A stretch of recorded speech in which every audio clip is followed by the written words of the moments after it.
Okay, hello everyone. Welcome po sa ating channel. This is Coach Jared. Good morning, good afternoon, good evening, wherever you are in God's green earth. At maraming pong salamat sa inyo pong patuloy na pagsuporta sa ating channel. Huwag niyo kakalimutan na mag-subscribe. Ayan, dito po sa ating Coach Jared Live YouTube channel. And paki-follow ang ating Facebook page, Pinasabat with Coach Jared, at ang ating Facebook group, Tambayan ng mga Cocheros. Okay, game. Now that we have that out of the way, shoutout na tayo guys. Shoutout na tayo. Bilis, di ba? Oh, para topic agad. Para topic agad kasi, di ba? Daming dapat pag-usapan today. Wait, saan na ba yung ano ko? Ano ba yung live? Go live. Saan na ba? Marami tayong pag-uusapan, so unahan ko na kayo. Pag-usapan natin yung sa SC, pag-usapan natin yung kay Harry Roque, pag-usapan natin yung kay Pia, syempre, ito yung topic, isa sa topic today. At ito yung in-expose ng Malacanang tungkol kay Robin Padilla. Oo. So, medyo marami tayong pag-uusapan for tonight's video. Uy, wait! What happened? May kulang sa aking... Wait. Ay. Okay, wait lang guys ha. Wait lang. May kulang eh. Kamusta ba kayong lahat? Oo. Ako medyo medyo busy ako for today's video eh. Oo. Kaya late na naman ako today. Dami ko nasikaso today. Nasa whole day meeting ako, tapos bukas whole day meeting ulit. Oo. Malupit yung ginagawa kong parusa sa sarili ko. Nagkaroon pa ako ng klase kanina. So, good luck. Good luck sa aking health. Yan. Okay. Tapos, slow mode, and then, yan. Save. Okay. Bagal ng internet, nakakainis. Pag hotel internet talaga, papangit eh. Pag hotel internet talaga, papangit, no? Ayan, unahin natin muna i-shoutout yung ating mga moderators. Ayan, si Ate Elisa ayan na. Okay. Uy! Pangit ng internet talaga. Wow. Low res. Okay. Ayan, shoutout muna sa mga moderators natin kay Ate Elisa C, Ate Susan, Ate Trexie, James, Manat May, ano to? Arnel, Jack, 51 Billion Movement, DJ Cans, Pinoy, San Name Legion, The Greater One, Kina, PS Moderictor, Ate Mishi, Ate Nilda Galvez, Ate Nilda Arceo, Kuya Nelson G, Sir Pascachi, at kay Shiro Kansaki. Ayan, shoutout sa inyong lahat. Okay, at syempre, shoutout din kay Zaira PH Redefine, Splash Brothers, Joel Evangelista, Ernesto Rivera, Marvin Pega, Maria Udasco, Veronica Medina, Suzy, Arnold, John Shapno, Ago Toribio, Danica Versosa Palaya, Delia Del Rosario, Maria Corazon Monar, Albert Limacosa, John Dinider, Lourdes Paniel, Carlota Magno, Mike Cooge, Isabel, Calixto, Gallones, MB Napoles, Edita Relado, Lorna Lizel, Marlene Leiva, John Amar Jr., Tuition Sacred Field, Heidi Mesosa, Johnny Patron, Gilbert Gaho, Yoli Principe, Raquel Santillan, Mon Gonzalez, Eugene Balangit, Nova Nicola Sadriano, Santos Austria, Gloria Barritos Datu, Gio Adap, at si Loretta Adawag Antonio. Okay. Shoutout kay Pia Cayetano. Mamaya pag-usapan natin si Pia Cayetano, guys. Oo. Mamaya pag-usapan natin si Pia Cayetano. Malala ang ginawa nito ni Pia Cayetano, guys. Ibang level ng gaslighting yung pinagagawa niya. But anyway, bago natin puntahan niya si Pia Cayetano, umpisahan muna natin dito kay Harry Roque, as usual. Doon muna tayo sa pinakawalang kwenta. Oo, doon muna tayo sa pinakawalang kwenta, guys, bago tayo pumunta doon sa mga juicy. Ayan, oo. Okay, game. Pag-usapan muna natin to si Pia Cayetano. Bakit ang bagal na internet ko? Anyway, maayos din yan. Maayos din yan. Okay, game. Ito na mga babayan. Kasi kanina may nagpadala sa akin itong topic na to. At hindi ko naman inaasahan na big deal pala to. Oo, kasi pinapaniwalaan ng mga DDS kasi. Siyempre, alam niyo naman ng mga DDS, mga babayan, they're grasping for straws, ika nga. O, lahat na nang pwede nilang panghawakan, na pwede nilang paniwalaan, panghahawakan at papaniwalaan nila. Wala silang choice eh. Wala silang choice kasi wala eh. Olats eh. They're being bombarded by cases left and right, litigation left and right. Alam niyo pa mga kababayan, ano nga ito? Bunga kasi ito ng mga mali nilang desisyon. Wala naman silang ibang pwedeng isisihin dito maliban sa mga sarili nila. For example, ito si Harry Roque. Bakit ba siya nagtatago ngayon? Sinisisi niya si Bongbong Marcos kung bakit siya nagtatago. Sa totoong buhay kasi kasama siya sa human trafficking. Di ba? At kaya siya nagtatago kasi guilty siya. Pero simple yun. Buti sana kung papatayin siya ni Bongbong Marcos, hindi na. Hindi naman katulad ni Digunggong itong si PBBM. Si PBBM, napakatahimik, di makapatay ng langaw. Etong si Digunggong, lahat ng langaw, pinatay. kung pwede lang niya patayin ng mga milyon-milyon langaw sa Pilipinas, papatayin niya. Di ba? Ganun eh. So, and ito nga si Harry Roque is a victim of his own choices. Pinili niya kasi ito eh. Ito yung buhay na pinanindigan niya. Ngayon, he has reduced himself into a Duterte propagandist. Wala na siya. Kahit pa meron siyang attorney sa pangalan niya, kung ganito naman, walang silbi. May nagpadala kasi nito sa akin kanina. Ang sabi, nakarating sa UN Human Rights Council ang pangingidnap kay Tatay Digong. Ayan. Tapos, ito nga, may United Nations General Assembly, Human Rights Council. Okay, basahin natin. Okay. Kasi concern yung mga kasama nating admin supporters eh. Mga Marcos loyalists, mga admin supporters. Nag-aalala sila dito. Oo. Walang date. May 2026 lang. Okay. At sa 62nd session daw ng HRC or Human Rights Council from the 15th of June to July 10, 2026. Okay? At ito ay sinulat ni International Career Support Association, an NGO in special consultative status. Yan. NGO daw sila. Bago natin puntahan. bago natin talakayin yung bago pala ako magsabi ng aking reaction dito or opinion dito. Basahin muna natin yung laman. Okay. We don't have to go through the whole thing. Kahit ano lang naman siya. Broad strokes lang. Ayan.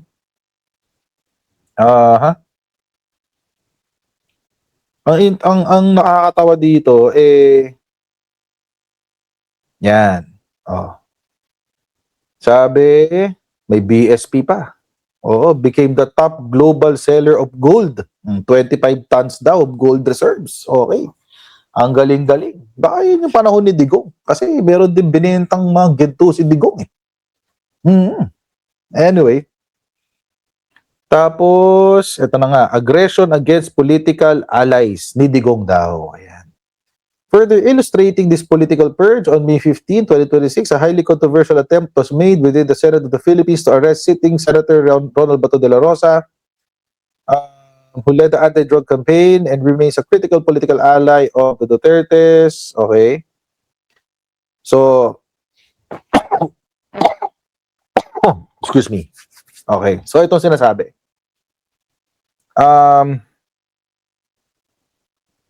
The convergence of massive public funds embezzlement. Okay, nagnakaw daw si Bongbong Marcos, guys. Sabi ni, pangalan niya? Haba kasi ng pangalan eh. Ang pangalan niya? International Career Support Association. International Career Support Association. Okay. Tapos, the liquidation of national gold reserves, the weaponization of the legislative impeachment mechanism. O, kasama pala kay Sara Duterte dito, ano? Kasama pala yung kay Sara Duterte dito. And illegal surrender of former President Duterte to The Hague provides absolute empirical proof of a totalitarian political purge. The Marcos regime is actively executing a domestic coup against its primary democratic rivals, utilizing siphoned national wealth to buy domestic compliance while exploiting the ICC as an international prison cell for its predecessors. Ayan.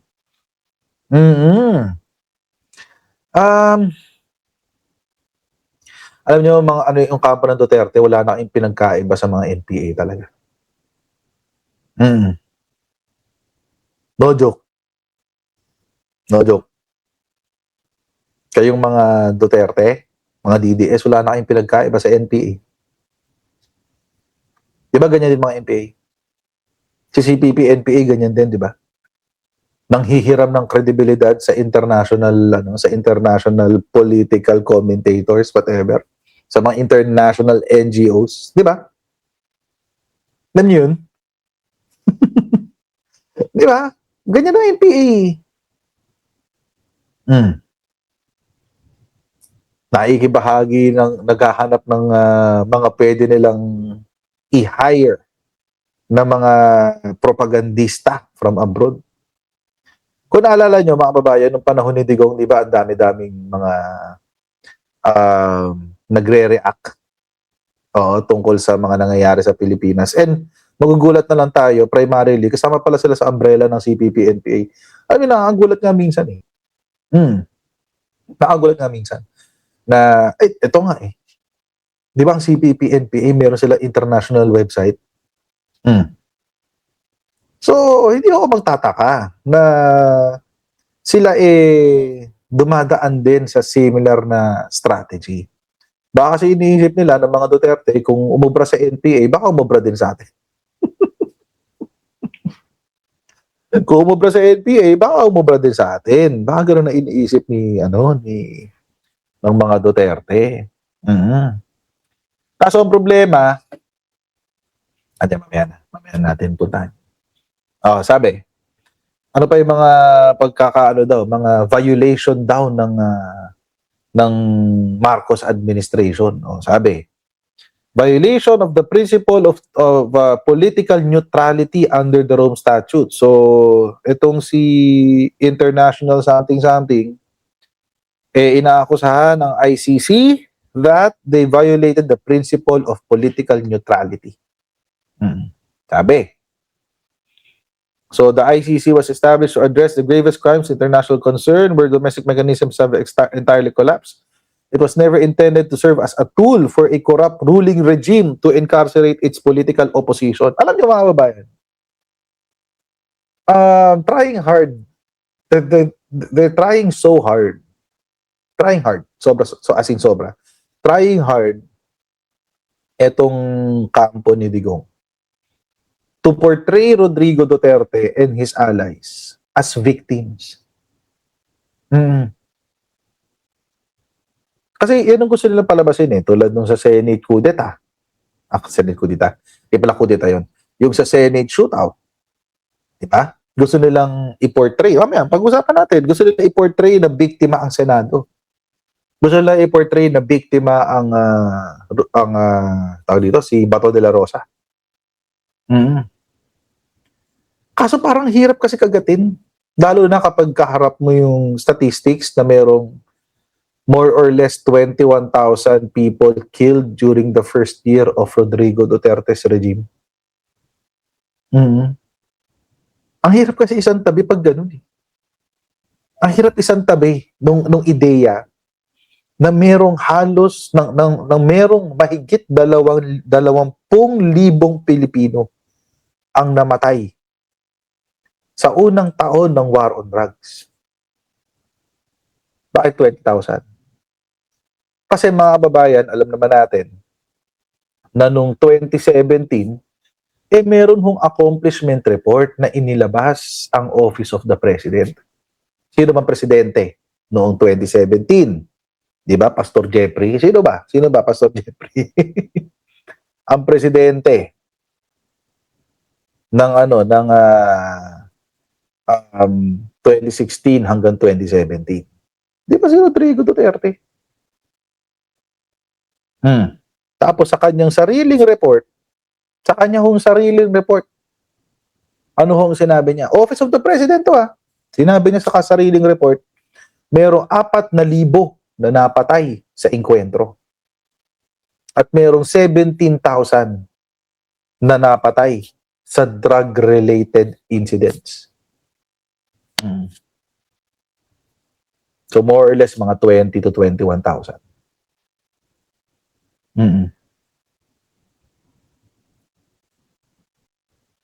Yun ang nakasulat sa accomplishment report.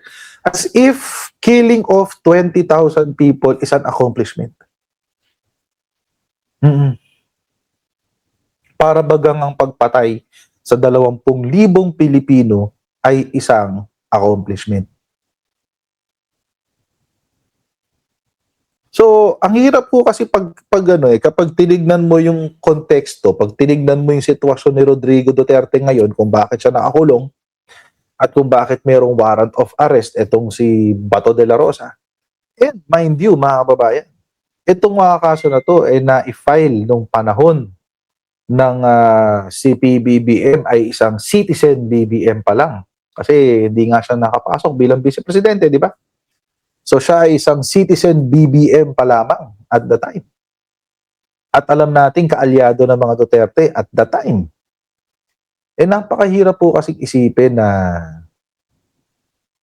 may ginagamit ni PBBM ang whatever mechanism there is to silence political opponents. And by the way, mind you, mga kababayan, another thing that I have to raise. Kung meron mang tao na gumamit ng batas to silence political opponents, wala ako ibang titignan maliban kay Rodrigo Duterte. Si Mayor Mabilog nga, nagtago na sa United States dahil dyan. Di ba? Nagtago siya sa US. Kasi nga, pinapapatay ni Digong lahat ng political opponents niya.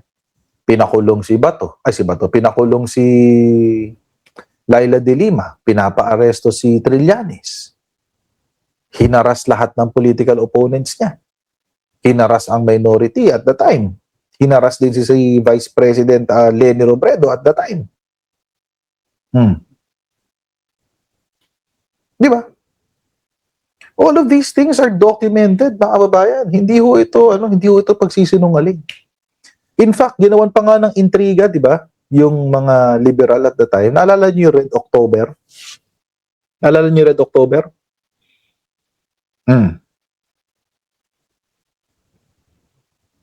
Yung intriga na inumpisahan ni Rodrigo Duterte na kinagat ng ating AFP at the time. Na kunyari meron daw destabilization attempt, napapatayin daw si Rodrigo Duterte, etc., etc. Yung Red October,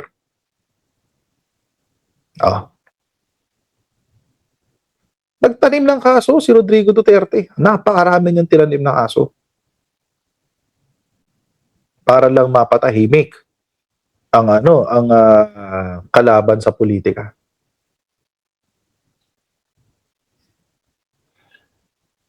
Ang problema, dahil sa kumag siya at wala siyang kwentang nilalang, yun. Nakakulong siya ngayon.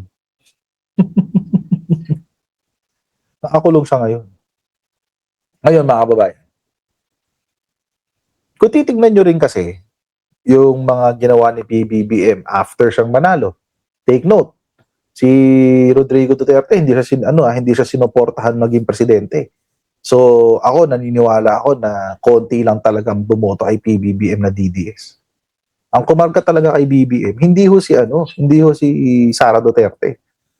In fact, si Sara Duterte ang nakisakay kay PBBM. Kasi siya ang maraming boto nung panahon na yun. But anyway, that's not a topic. Pero I just want to reinforce the fact. Gusto kong ipaalala sa ating lahat na nung panahon ng 2022, wala kang makikitang nakaberdeng t-shirt sa mga rally ng Unity. Tulitin ko lang. Gusto ko lang i-reinforce ang fact. Kasi yun ang katotohanan.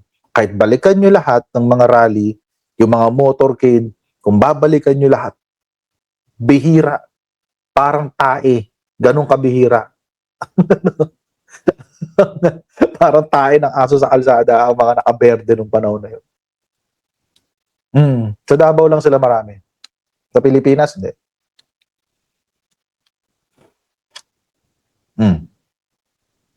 Kaya nga sinakyan ni Sara Duterte si PBBM. Kasi si PBBM talaga malakas nun. Kasi alam nyo mga kababayan, sa sobrang power trip nitong Sara Duterte na to, sorry medyo na off topic ako. Gusto ko lang i-reinforce, lalo na sa mga ka-DDS natin sa chatroom ngayon. Gusto ko lang i-reinforce ang facts. And the fact of the matter is this. The fact of the matter is this. Si Sara Duterte, wala talaga siyang boto. Sa sobrang gahaman sa kapangyarihan yan, kung malakas si Sara Duterte, bakit hindi siya tumakbo? Ba't hindi siya tumakbo presidente?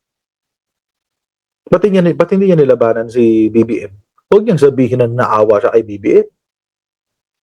Di ba? Pwede sabihin naawa siya kay BBM. Huwag niyang sabihin nakiusap si Amy. Hindi, may sarili siyang utak eh.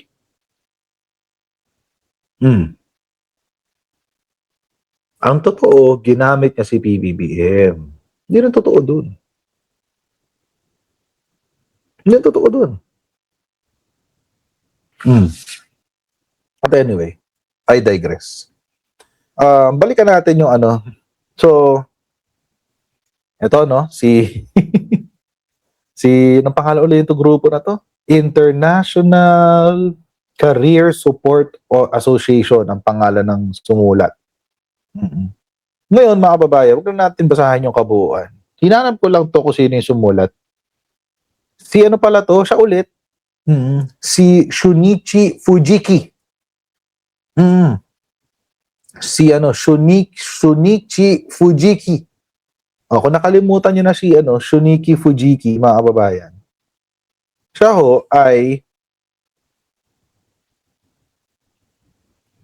ito. Yung nag-viral nung last year or nitong nakaraang Marso.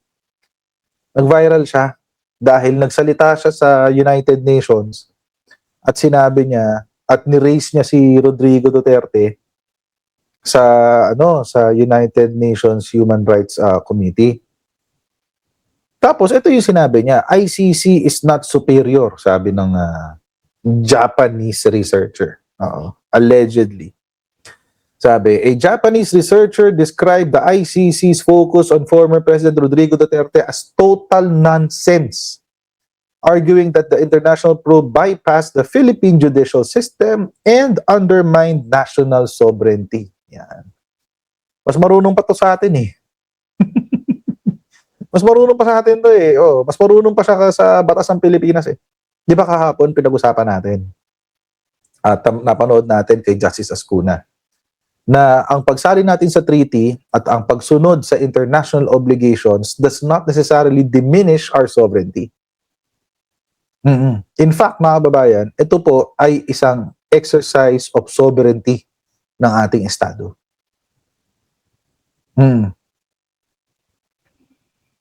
Shunichi Fujiki, representing the International Career Support Association and the International Research Institute of Controversial Histories, issued a statement during a session at the Human Rights Council, Dipla Committee Council on March 11, 2026. Yan.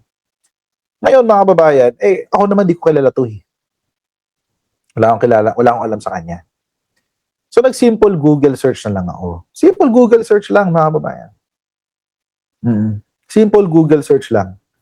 Kasi ako naman, mga kababayan, I'm giving him the benefit of the doubt. Baka naman merong laman yung kanyang sinasabi. Oo. So, ang ni-research ko muna, hindi siya as a person, pero yung kanyang grupo. Ito, International Career Support Association. Yan. Yan muna yung una kong hinanap. At ang napag-alaman natin. Yan. Sabi, International Career Support Association is a non-government organization registered in Nara, Japan. Shoutout sa mga kaibigan natin sa Japan dyan. It has a special consultative status with the UN and uses it to provide a platform for far-right Japanese nationalists and, ito yung matindi, comfort women deniers at various United Nations meeting through Alliance for Truth about Comfort Women. Wait lang.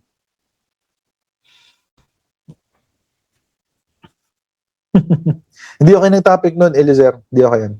Sorry, hindi okay yan. Teka lang. Malapit sa puso natin to eh.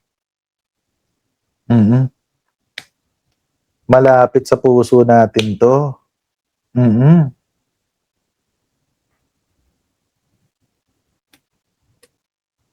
Nagpunta ako ng Nara, Japan eh. Sama ko yung mga anak ko, tsaka misis ko. Nagpakain kami ng usa. Awa ng Diyos, di ko siya nakita. Oo. Parang malapit sa puso natin to eh. Malapit sa puso natin to. Lalo pag ang usapin ng ating kasaysayan at usapin ng comfort women. So ito pala, akala ko, iniisip ko, okay, nagsalita to si Shunichi, saan ba? Shunichi Fujiki. Oo. Akala ko naman, syempre nagsalita siya sa Human Rights Council, iniisip ko, pinaglalaman niya ang human rights ng mga nilalang, di ba? Ng mga tao. Kahit sino. Pero, nung nabasa ko to, wait lang. Bakit?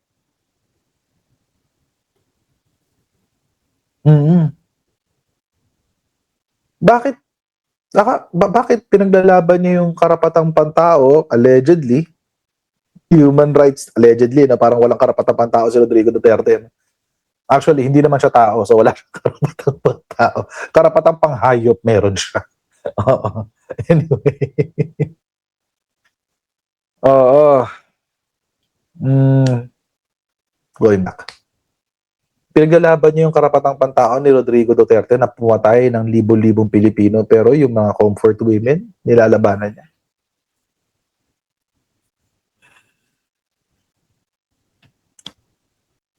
Alam niyo, malapit sa puso natin ang issue na yan. Dahil lang kapwa nating, baka hindi ho natin alam, isa sa mga naging lola natin, isa sa mga naging lola natin ay naging biktima.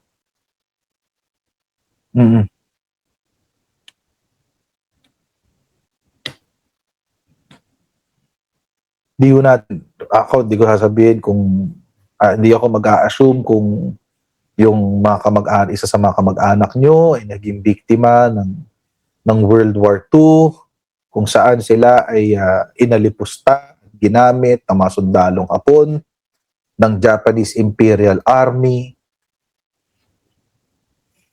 Pero isa yan sa masakit na pinagdaanan ng bansa. Isa yan sa mga bagay na hindi makakalimutan ng Pilipino. Because it happened. Nangyari ho talaga yun. Tapos, etong si International Career Support Association, Ang nag-umpisa niyan ay si ito nga si ano? Pangalan niya ulit. Ay, ko ang hirap kasi ayan, sana. Ayan, si Shunichi Fujiki. Ayan.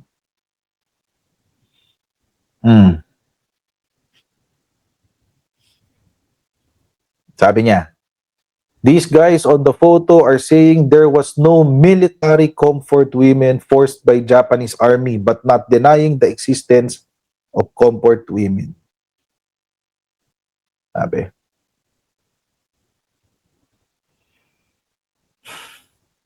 Wala raw eh.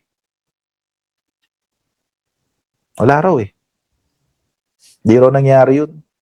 Actually, meron ng sumikat, meron ng docu na related dito na naging issue dahil kinasuhan yung direktor kasi sinama si Shunichi Fujiki doon sa mga nagsasabi na wala raw talagang nangyaring mga issues ng human rights abuses, lalo women abuse nung panahon ng World War II. Ang sinasabi nila, yung mga tinatawag daw na comfort women are actually prostitutes. Yun ang sinasabi ng grupo nito, ni Shunichi Fujiki.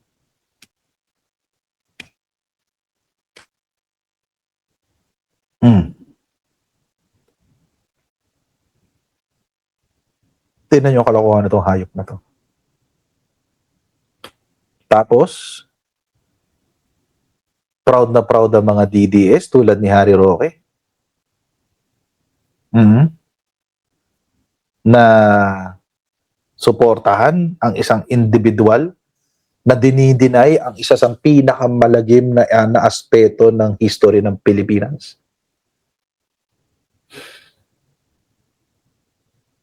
Ang kakapal ng mga mukha nyo, mga DDS kayo.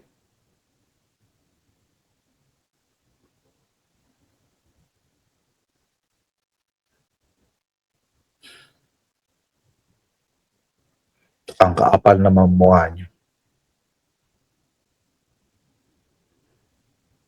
Napanood nyo na ba yung Pulang Araw? Yung kay Alden?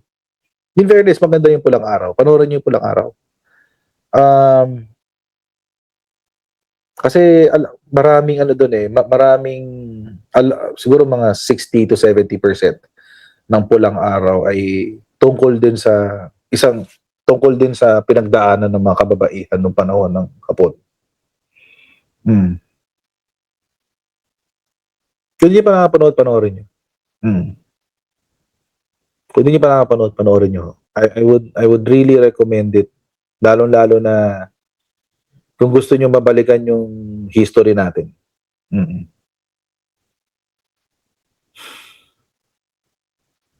Sabi ni Ate Annabeth. So, paano yung nagpatotoo ng history natin?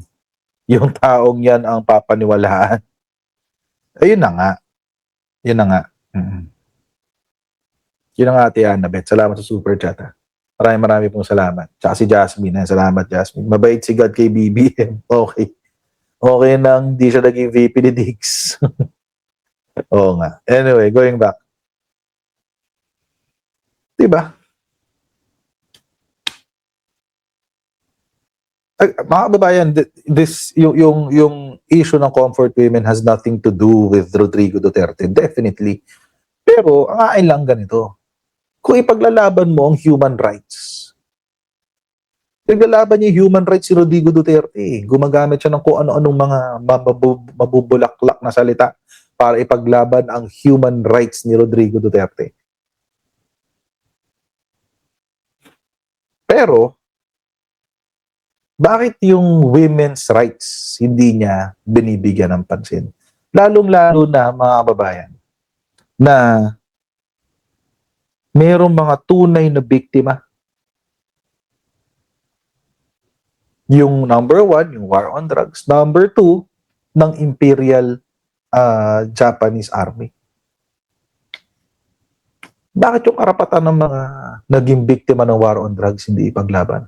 Bakit yung biktima ng mga yung mga biktima na comfort women hindi ipaglaban?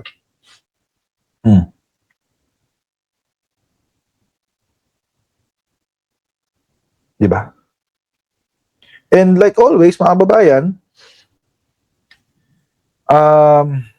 like always, parang like clockwork, ang mga DDS, as expected, yung mga DDS, kahit walang moralidad yung kanilang sinusuportahan, susuportahan nila basta pinagtatanggol si Rodrigo Duterte. I just wish, and I just hope and wish na sa mga DDS na naniniwala dito kay Shunigi at dito kay Harry Roque, na wala kayong kamag-anak na naging biktima ng Japanese Imperial Army.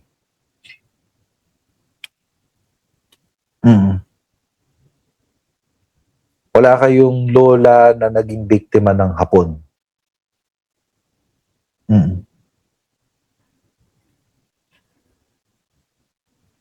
Kasi, it seems, mga kababayan, yung mga taong sinusuportahan ito, mga DDS na to, ay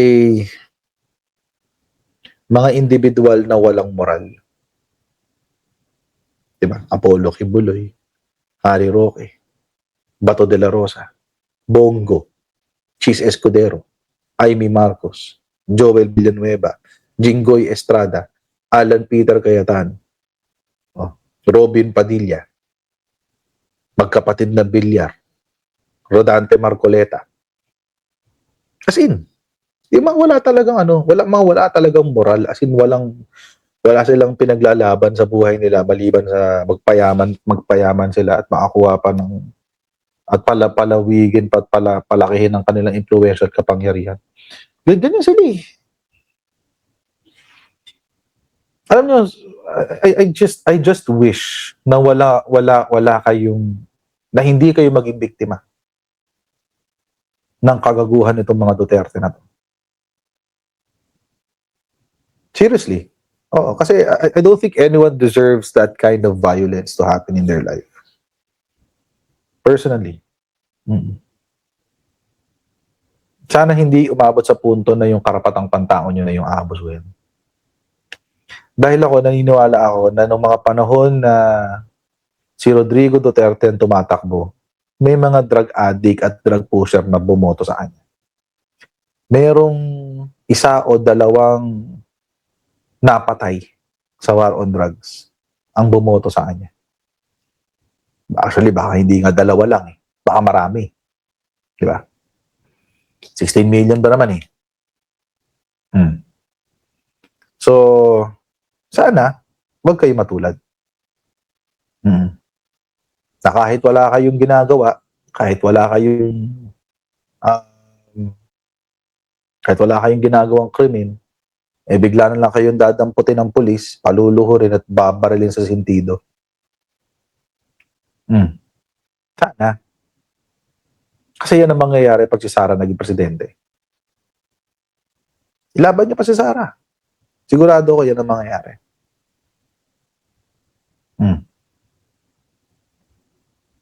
No joke. No joke. Ang pinagsusuportahan niyo, yung mga wala talagang mga walang moral at dignidad sa buhay. Hindi ko talaga alam kung paano na kayo mag-isip. Parang baliw na kayo kay Duterte. Makakalimutan nyo na may mga mas importante pang bagay sa buhay maliban sa pagsuporta kay Duterte. My goodness. My God, I hate drugs. my God, I hate drugs. Oh, I hate drugs.